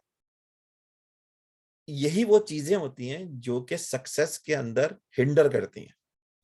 तो coming back to your question, बहुत सी चीजें दुनिया में ऐसी हैं जो कि अल्लाह के रूल्स के तहत चल रही हैं, उनमें डायरेक्ट आपको बहुत बड़ी प्रोबेबिलिटी होगी कि अगर आपने स्ट्रगल किया सक्सेस मिलेगी। कुछ चीजें ऐसी हैं जो कि अल्लाह ने अपने हाथ में रखी हैं। आपने बहुत अच्छे काम करे दुनिया के अंदर, लेकिन कोई एक ऐसा काम कर गए जिसको अल्लाह को बहुत ही नापसंद था, आपकी बचत नहीं है। फिर वो अल्लाह की रहमत है जो बचाएगी। बात समझ में आई कुछ? जी सर, बहुत बेहतरीन एक्सप्लेनेशन सर। एक सेकंड शॉर्ट क्वेश्चन है, आपका भी कीमती टाइम ले रहा हूँ सर। दो चीजें हैं, एक है गोल और एक है पाथ। सर इंसान को फोकस अपने टारगेट पे रखना चाहिए या रास्ते पर? सर लेट सपोज हम दो स्टूडेंट हैं, दोनों का गोल सेम है, लेकिन एक हार्ड वर्क से जाता है वहां पर, लेकिन एक दूसरे इनडायरेक्टली और गलत पाथ से पहुंच जाता है। एट द एंड दोनों पहुंचे तो सेम जगह पर हैं, तो रास्ता मैटर करता है या गोल मैटर करता है? आपसे जो पूछ होगी ना, अगर आप मुसलमान हैं और अब बिलीवर हैं, क्या आपका हर एक्शन जो है, आपके एक एक एक्शन के ऊपर आपसे पूछ होगी, आपसे पूछा जाएगा कि आपने क्यों किया। ठीक है ना? सक्सेस जो है वो अल्लाह वाली सक्सेस नहीं है। आपने जो सक्सेस अभी डिफाइन करी है वो आपकी दुनियावी सक्सेस है। कि दो थे, एक ही जॉब को अचीव करना चाह रहे थे, फर्ज करें, ठीक है ना? एक ने मेहनत करी, उसने अच्छे स्कोर करे, वहां पे एक एग्जाम हो रहा था, उसमें बैठा, उसमें अच्छे स्कोर करे, इंटरव्यू हुआ जबरदस्त, उसने वहां पे प्रिपेयर करके वहां पे पहुंचा। और एक वो था जिसने पढ़ा बिल्कुल मीडियोक्री तौर पे, एक एक एक डिग्री ली बी ग्रेड में, और उसके किसी जानने वाले ने उसको एक जॉब पे लगा दिया। तो पहली बात तो यह थी कि वो दोनों एक ही गोल पे पहुंचे। ठीक है, गोल एक ही हो गया दोनों का, राउट दो डिफरेंट थे। फिर वही बात होगी, दुनिया के अंदर तो आपने वो सक्सेस ले ली, ठीक है, लेकिन अगर आपने इसमें दीन इन्वॉल्व कर दिया, अगर आपने दीन के मामलात को लिया है बीच में, तो यकीनी तौर पे एक रास्ता तो था वो बहुत ही गलत रास्ता था, एक जो डिसीजंस थे वो बिल्कुल गलत थे, उनसे पूछ होगी आपकी।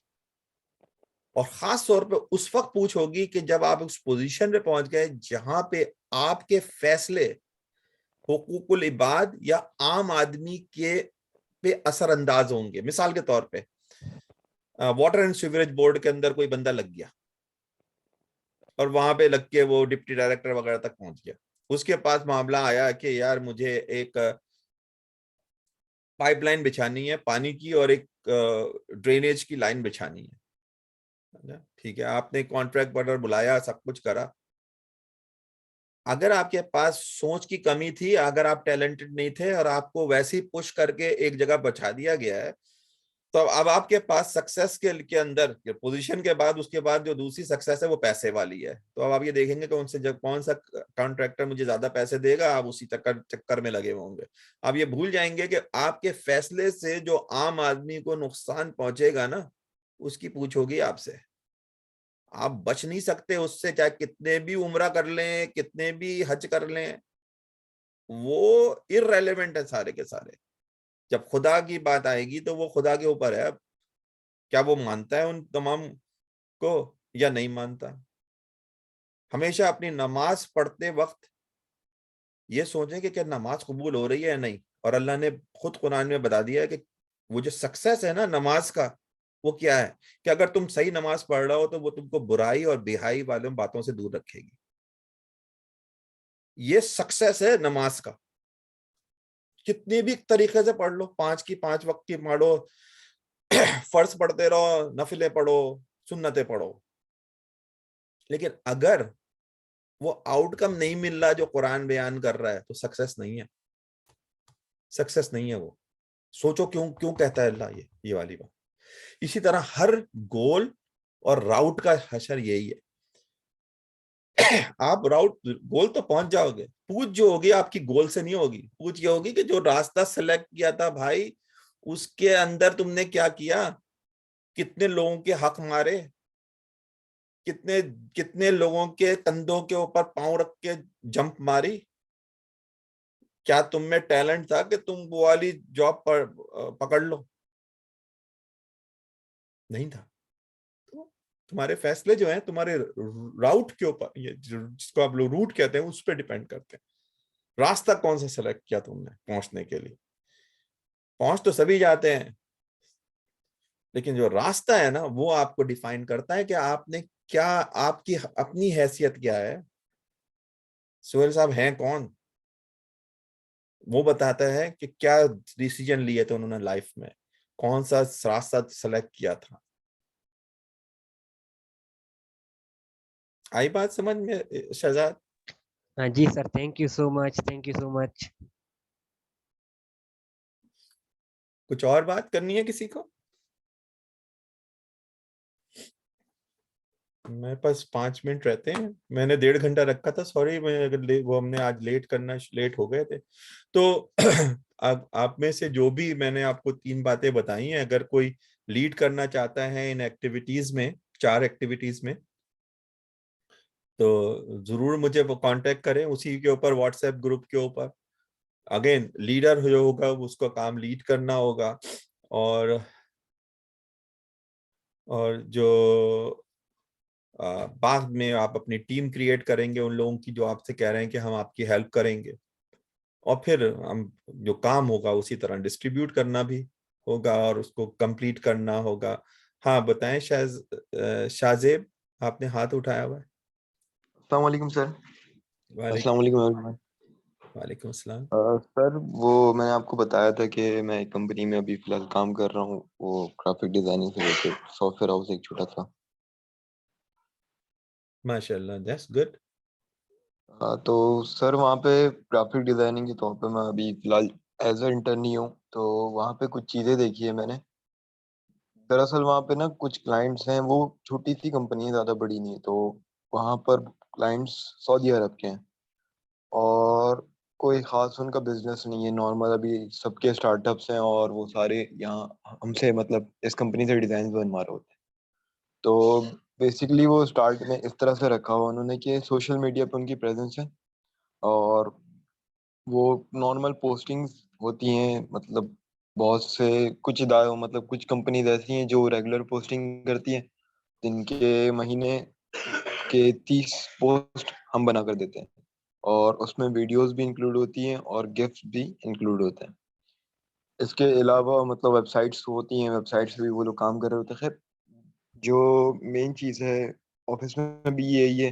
इसी तरह से मतलब है कि एक कंटेंट राइटर है और एक सोशल मीडिया हैंडलर है जो सोशल मीडिया पे पोस्टिंग्स कर रहे होते हैं, और तीसरे आते हैं हम ग्राफिक डिजाइनर्स, और जो मतलब वीडियोस जो बना रहे होते हैं और गिफ्स और पोस्ट हैं, ये इस तरह की चीज़ें।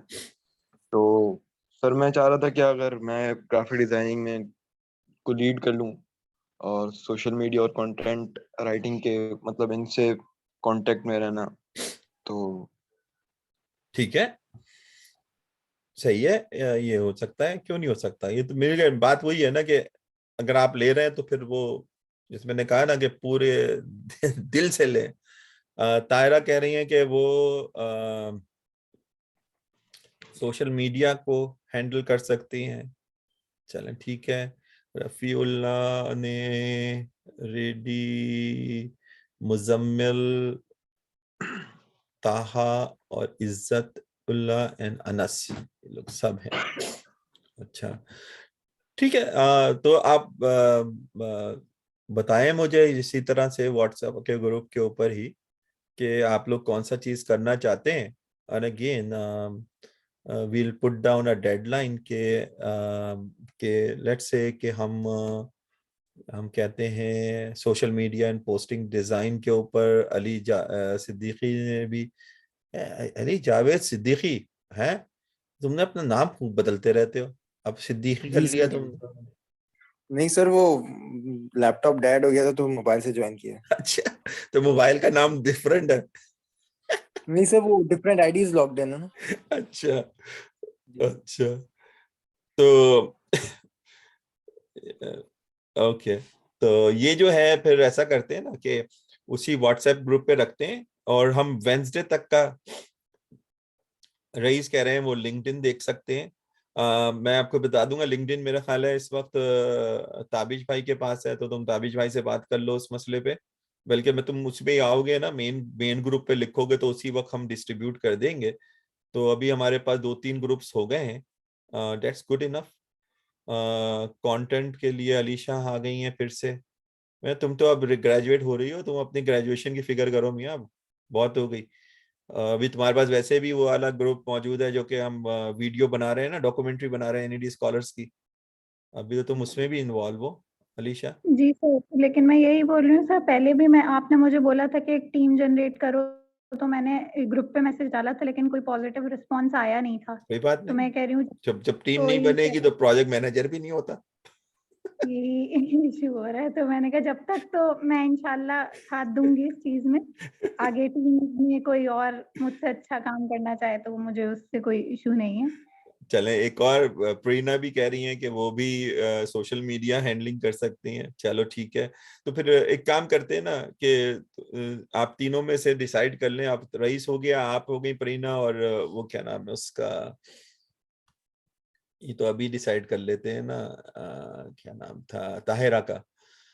तो ये 3 हैं जो कि सोशल मीडिया की बात कर रही हैं। तो एक हमारे पास जो सबसे बड़ा है सोशल मीडिया के ऊपर, फेसबुक का सबसे ज्यादा आता है हमारे पास, जो इंटरेक्शन जो हो रही होती है वो फेसबुक पे बहुत हो रही होती है, और दूसरी लिंक्डइन के ऊपर। लिंक्डइन का भी अकाउंट क्रिएट किया है हमने। तो फेसबुक वैसे से मौजूद है। तो परीना, मैं आपको और ताहिरा को भेज दूंगा अब इसके लॉगिन आईडीज, तो आप लोग उसमें लॉगिन होके देख सकती हैं कि क्या क्या चीजें हम डाल रहे हैं और क्या क्या चीजें हम डाल सकते हैं। न्यूज़लेटर के लिए जरूर मुझे चाहिए होगा कि कोई हेल्प करे हमारी, बाकी चीजें तो रुक भी सकती हैं। वेबसाइट का भी है, वेबसाइट के लिए चाहिए हमें और उसके लिए चाहिए। तो सोचिएगा, अभी आप दूसरों से भी बात करें, शायद हो सकता है कि आप किसी और को जानते हो अपने, हमारे व्हाट्सएप के हमारे अपने एनईडी स्कॉलर्स के ग्रुप में कोई और हेल्प कर सके हमारी, तो आप उनसे भी बात कर सकते हैं। जो आज आए नहीं है इस वाले ग्रुप में, तो आप उनसे भी पूछ सकते हैं। लेकिन मेरा अपना ये ख्याल है कि जो ज्यादातर उस कंप्यूटर साइंस के और आईएस के हैं, वो लोग बहुत मसरूफ लोग हैं, उनके पास वक्त नहीं होता काम करने का।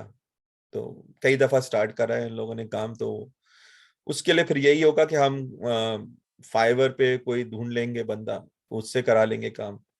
फिर लेकिन उसका भी होता है कि फाइवर के ऊपर उसको मैनेज करना, बंदे को जो काम कर रहा होगा, तो उसके लिए कि मैनेजर की चाहिए होती है जरूरत की, जो कि उसको मैनेज कर सके, उसको समझ सके। तो जरूरी नहीं है कि हमारे पास अपने कोई वो ना हो, कि जिसको हमने कहा था ना कि एक हमको चाहिए बंदा जो कि सॉफ्ट वेब एप्लीकेशंस डेवलप कर सके। तो अगर हमारे पास नहीं है कोई जो आना चाहता हो काम करने, तो हम ये भी कर सकते हैं कि उस काम के लिए फाइवर के ऊपर से किसी बंदे को सेलेक्ट कर लें, किसी एक्सपर्ट को वहां पे, या किसी बंदे को वहां पे ले लें। लेकिन उसके लिए फिर ये है कि एक बंदा यहाँ से आपके ग्रुप में से एक होना चाहिए जो उसको मैनेज कर सके, ताकि उसके सवालों के जवाब देना, उससे काम करवाना। ये दानियाल बताएंगे कि वो भी एक बहुत बड़ा काम है किसी से कोई काम करवाना।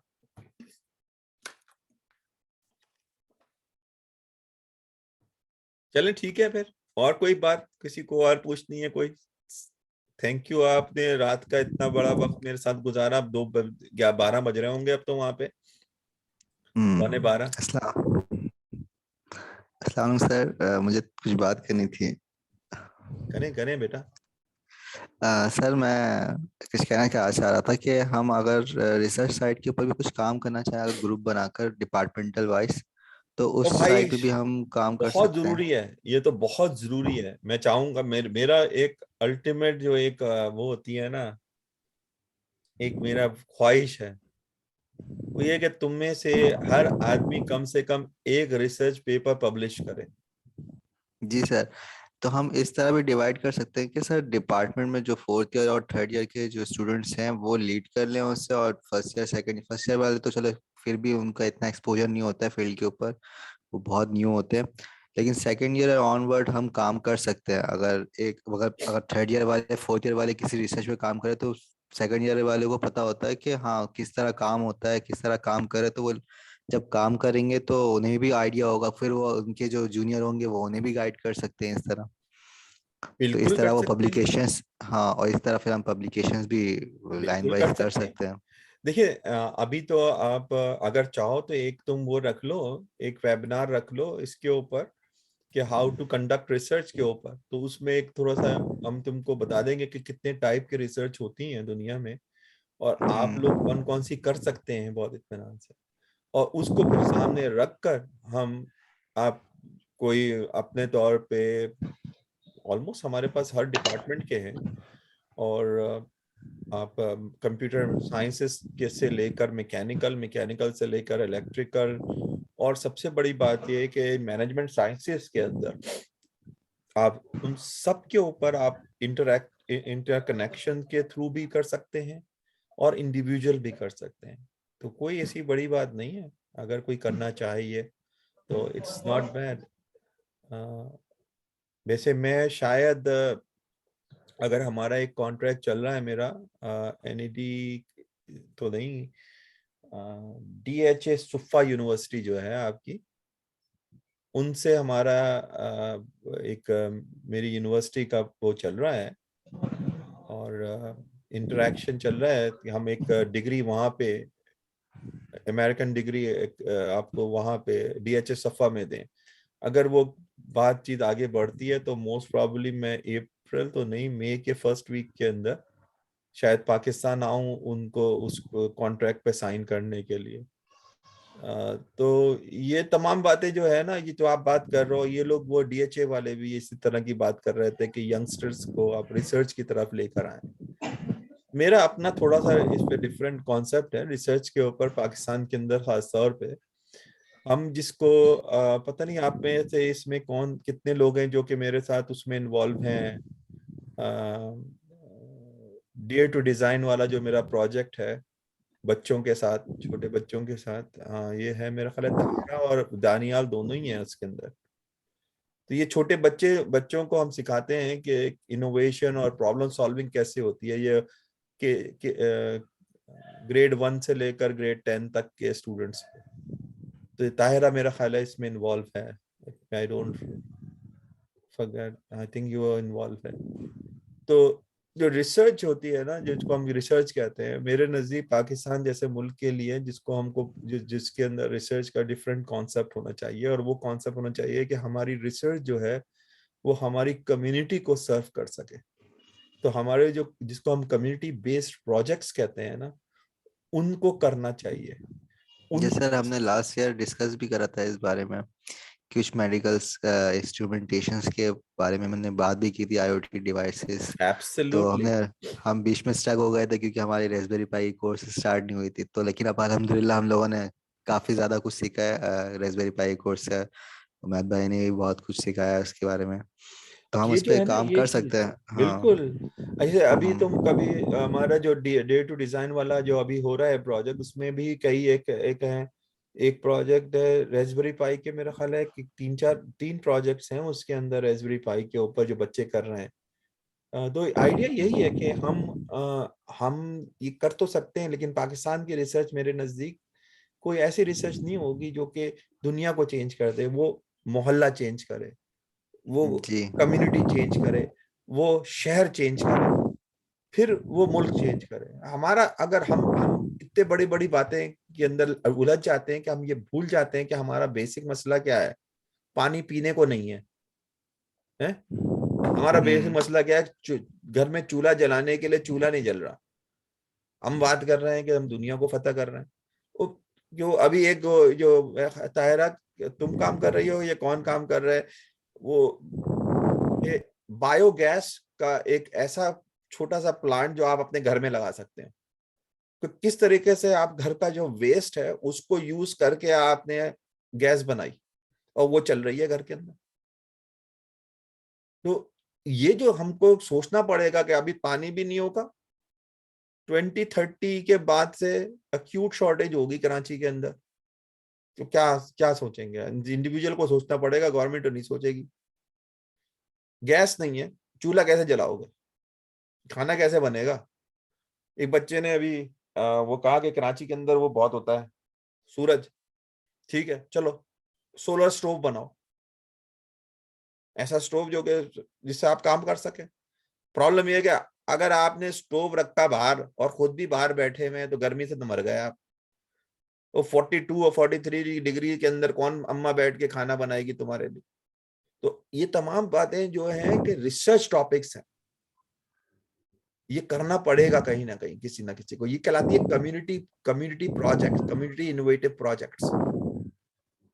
तो सोचें ये आइडिया, आई थिंक रईस तुमने ये लास्ट टाइम किया था बात, I think it's a very very good idea. The question is somebody have from you guys have to lead। मैं तो गाइडेंस दे सकता हूँ तुमको। हमारा एक प्रोजेक्ट चल रहा है डे टू डिजाइन का, उसका 11 मार्च को हमारा एक वो है कंपटीशन है, इंटरनेशनल कंपटीशन में वो बच्चे हिस्सा लेंगे। मैं लिंक भेजूंगा, अच्छा। उसमें आप लोग सब शामिल होके देखिएगा बच्चे किस तरह प्रेजेंट कर रहे हैं। और दूसरी साइड पे अमेरिका के अंदर बच्चे होंगे, उनके भी प्रोजेक्ट्स देखिएगा। तो ये छोटे छोटे से बच्चे हैं। तो आइडिया ये है कि आपके पास अब एक स्किल है, आपको रेस्पबेरी पाई आती है। डैनियल के पास एक स्किल है, उसको वीडियो शॉप फोटोशॉप्स वगैरह और कैनवा वगैरह पे काम करता है। किसी और के पास कोई दूसरी स्किल्स है। छोटे बच्चों के पास ये स्किल्स नहीं है, उनके पास दिमाग है जो कि बिल्कुल अनकरप्टेड है। तो उस बच्चे के दिमाग में जो सोल्यूशन आएगा ना, वो सोल्यूशन आपके दिमाग में नहीं आएगा कभी भी। अब जी उसको सर। उसको उसको बताना। हमारा प्रॉब्लम तो ये भी है ना कि हमारे स्कूल के बच्चों को एक बता दिया कि अलिफ जबर आ है और बे जबर बा है, अब वो क्यों है ये नहीं बताया जा रहा। ठीक है ना? अब वो क्यों को हमको समझाने के लिए उसको बड़े दिन लग जाते हैं कि भाई इसको सॉल्व कैसे करोगे एक प्रॉब्लम।